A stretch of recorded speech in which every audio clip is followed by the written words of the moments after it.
Sing us a song, bro.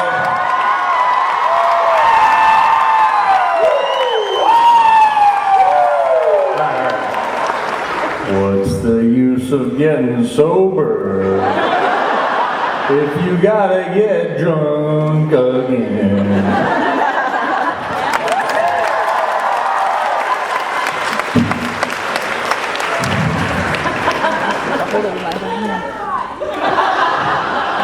I learned that song from Jason. Jason, I think you should show Joe your magic trick.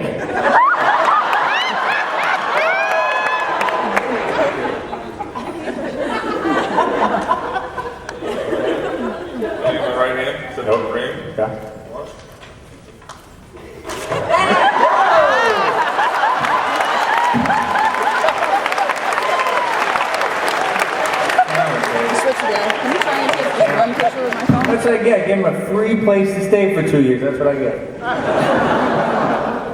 Jason Momoa, mind freeze. I think there's some questions. There are some patiently waiting people with questions. Hi, I'd like to know, my family happily waited for over an hour to get into this panel. And the reason I'm asking is I'd like to know, is there any celebrity that you would wait over an hour to get a chance to ask a question? Who would that be?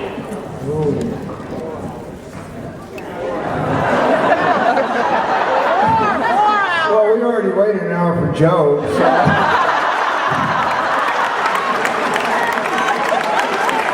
Yeah, sorry. God. Feeling time. Let's see. I would probably wait an hour to meet Muhammad Ali. That'd be cool.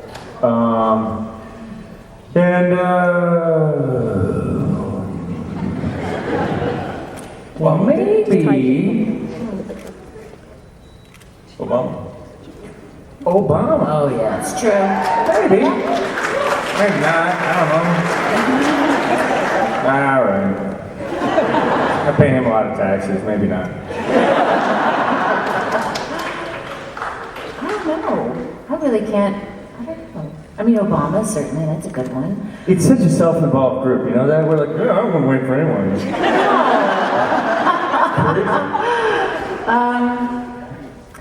I think it would be cool to maybe meet Meryl Streep. I mean, I'm a big fan of hers.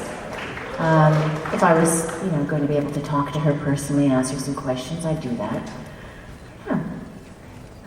Yeah, I try not to think about these things because there is a small possibility in our universe as actors that we might one day meet those people, and then I become completely stupid and then hate myself for a year afterwards. So I feel the pain. I was waitressing in London, and Princess Diana used to come in and work out at this club where I worked, and I'd never seen her. And on this one particular day, everyone was acting a little bit differently, and they said, she's here, she's here, she's here. And you didn't need to hear the name, we knew who she was and what that meant. And she always wanted a little bit of privacy and to be left alone, because as soon as she would leave the building, the paparazzi would just really hound her. And obviously we know how that ended, so we would always try to do what we could for her while she was in there, because she played tennis there and trained. And so I didn't see her at all. I didn't notice her in the room, but Joyce, our brilliant Irish manageress, had put up all the menus like this around her on the table. So that was her security screen.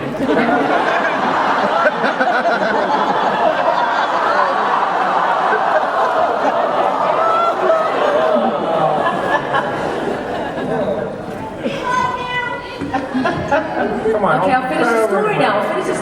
Anyway, so they put these things around her, and I didn't realize that she was hiding behind these genius paper screens. And she came up to, I was working at the counter doing something, and I heard this voice say, "Can I give you this for a muffin and a cappuccino?"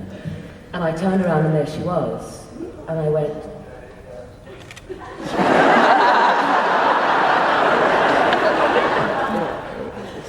"Lucy will take care of that."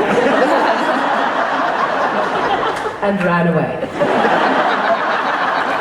Who would you wait for, Ben? I had to swear off anything celebrity, because I have a similar story. When I was in drama school in London, I went to see a play, and plopped down in my seat and I was waiting for the play to begin, and Dustin Hoffman sat down right next to me. And so I'm in drama school and I'm thinking, I'm an American, he's an American, I'm an actor, he's an actor, I'm just going to say hi. And I went, excuse me, Mr. Hoff, I just think, I'm an actor and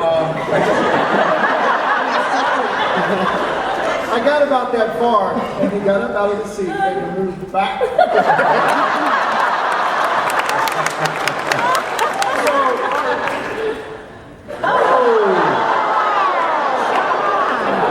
Well, let me finish Ben's story. Ladies and gentlemen, the Joe Flanagan Hour.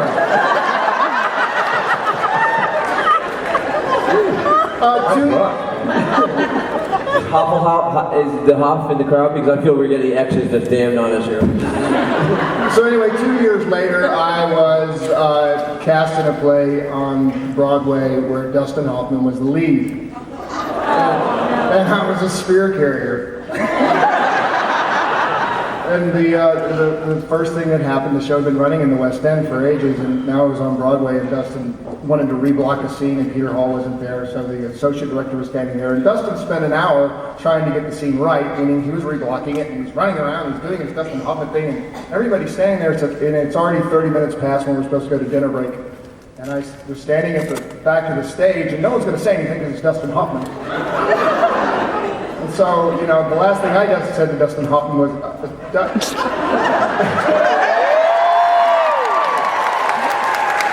Story's getting better. So, Dustin, this is going on, and finally from the back of the stage, the spirit carrier goes, Dustin, you're wrong! Yeah, that was everyone's reaction on set. And he turned to me, and we argued for 10 minutes.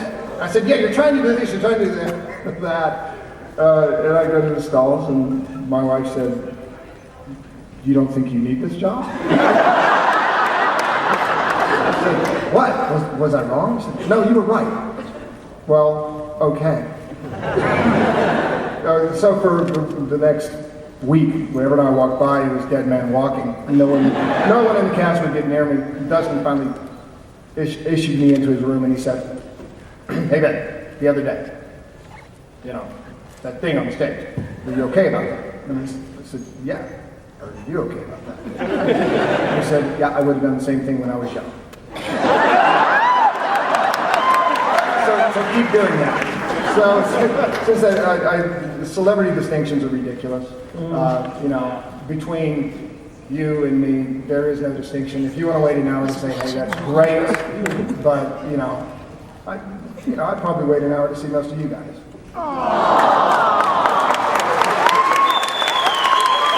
How are we supposed to follow that? Asshole. Hey, Jason, I got a magic trick. You want to see it? I'll tell you what, while you guys... Oh! I'm uncomfortable. Very uncomfortable. I was going to say, just as a tiny footnote to Ben's story, I was working with him on Farscape, and it was a couple of weeks in, and he mentioned, or I looked him up or something, and I saw that he'd done The Merchant of Venice in New York, and I went, wait a minute. And I went back home, and I looked through this old little, my home chest,